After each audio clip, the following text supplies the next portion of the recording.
Next we'll welcome Sarah Wilson. Yay, Sarah Wilson! She'll be reading something that was formerly called the Sexy Church Story. Sex in the church.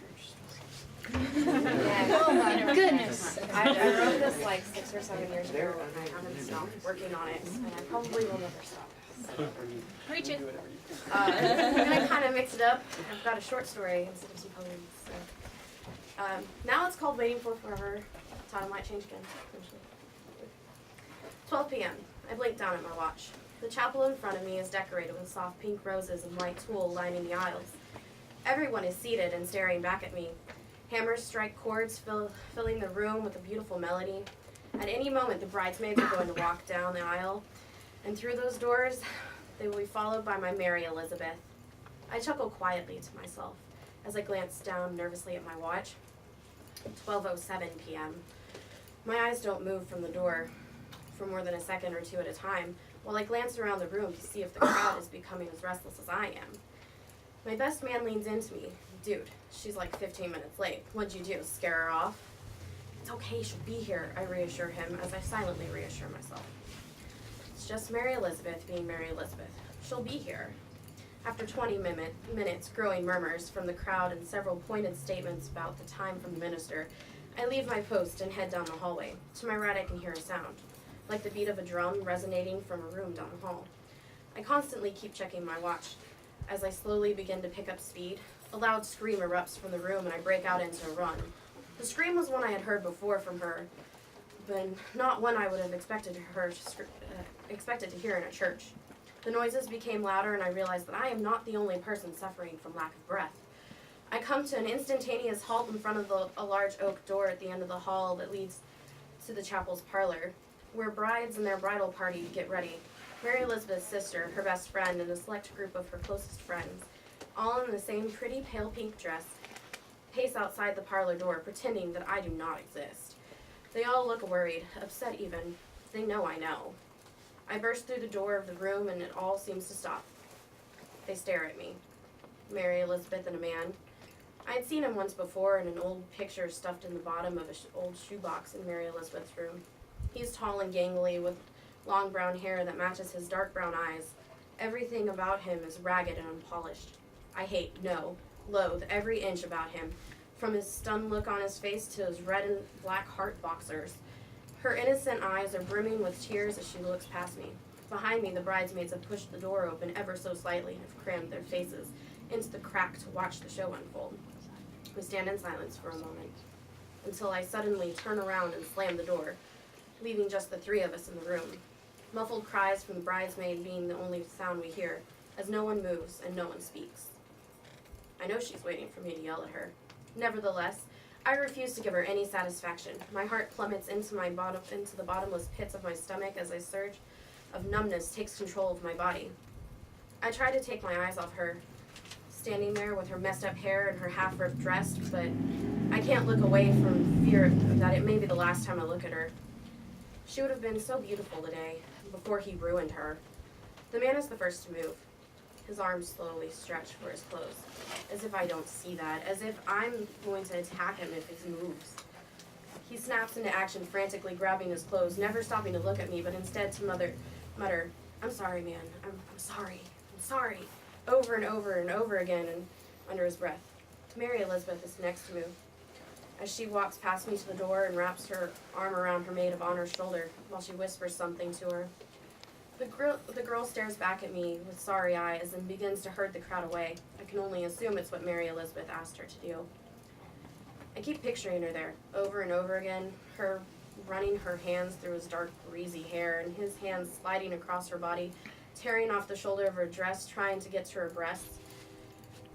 His hands tugging at her hair while she fumbled with his belt, then me walking in and seeing everything.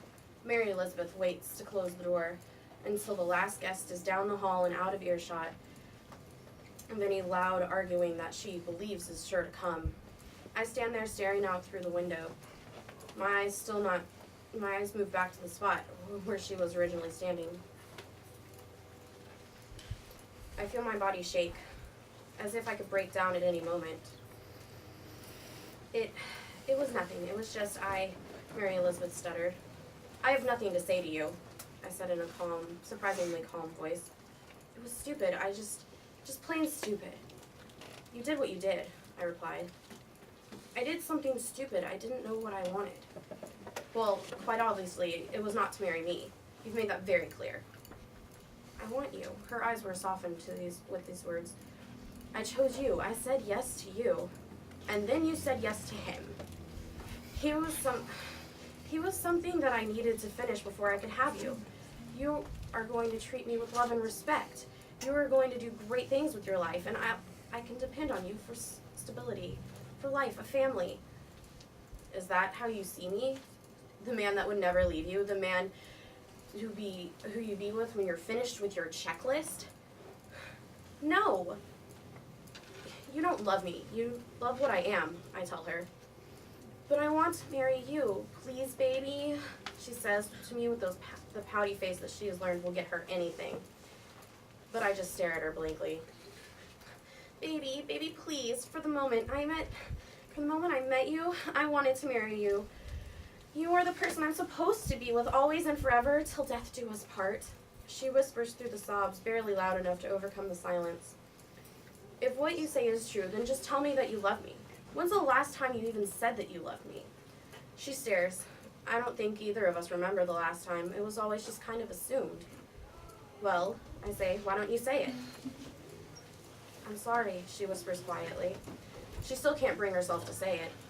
Instead, she starts crying and moves towards me, her arms opening up around me.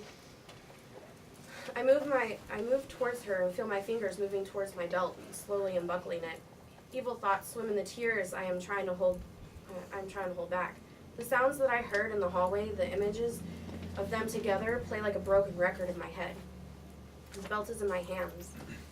I open my arms as if I'm going to hug Mary Elizabeth, pulling her closer to my body with the belt as I have so many times before. She falls into my arms and I slip the belt up her back and around her neck. All I hear is her screaming in ecstasy, him grunting. All I see is her messy hair and torn dress. I'm sorry, too, I whisper ever so softly into her ear. My fingers take control of themselves, tightening the belt around her neck, suffocating any cries for help she would have been able to muster. Her body falls cold and limp in my arms, like an old rag doll, and she stops fighting off her inevitable death. I kiss her on the cheek and let her fall to the ground. Immediately, humanity floods through my body. What have I done? My fingerprints are everywhere. There's a chapel full of witnesses. There's no way I won't be charged. I scramble out the window, fearing that the crowd of people may have returned outside the door. I jump into a beautiful field and run as fast as I can. I come to the other side of the hill, where I lay down on the grass, hoping that the tall strands will cover me like a blanket and hide me from view. The breeze pushes the grass over me, and for a moment, I feel safe. The wind whistles as it blows past. The notes reminding me of a song that Mary Elizabeth and I were supposed to be dancing to about now. A girl's chuckle floats through the air, and I straighten up. At the bottom of a hill is a beautiful girl in a flowing white wedding gown with deep blue eyes and soft reddish-brown curls. She raises her hand gently and beckons for me to come toward her. My mind is surely playing tricks on me. The girl looks exactly like my Mary Elizabeth. But the dress is no longer torn, and the makeup is no longer running, and her hair is no longer a mess, and she is definitely no longer dead. Curiosity gets the better of me as I run quickly down the hill. Maybe she isn't dead. Maybe that was all just a bad dream. Maybe it had just been wishful thinking. But I know what I did to her was real. It's a race now to get to her, to make sure that she's still alive. The closer I get, the louder the ticking and the louder the whistling noises become. She is no more than 6 feet away from me now, and I can reach out and touch her. She's beautiful, just the way I imagined she would look when she walked down the aisle. She stares at me for a moment. Her eyes seem to pierce mine as she gazes through me. Why did you scare me like that? I yell at her over the wind song that is still growing louder.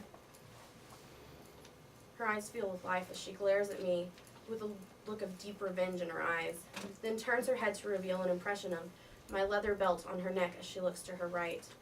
I follow her gaze and see headlights of a truck maybe 10 feet away. Her song ends and a final breeze pushes past with a whisper, always and forever, till death do us part.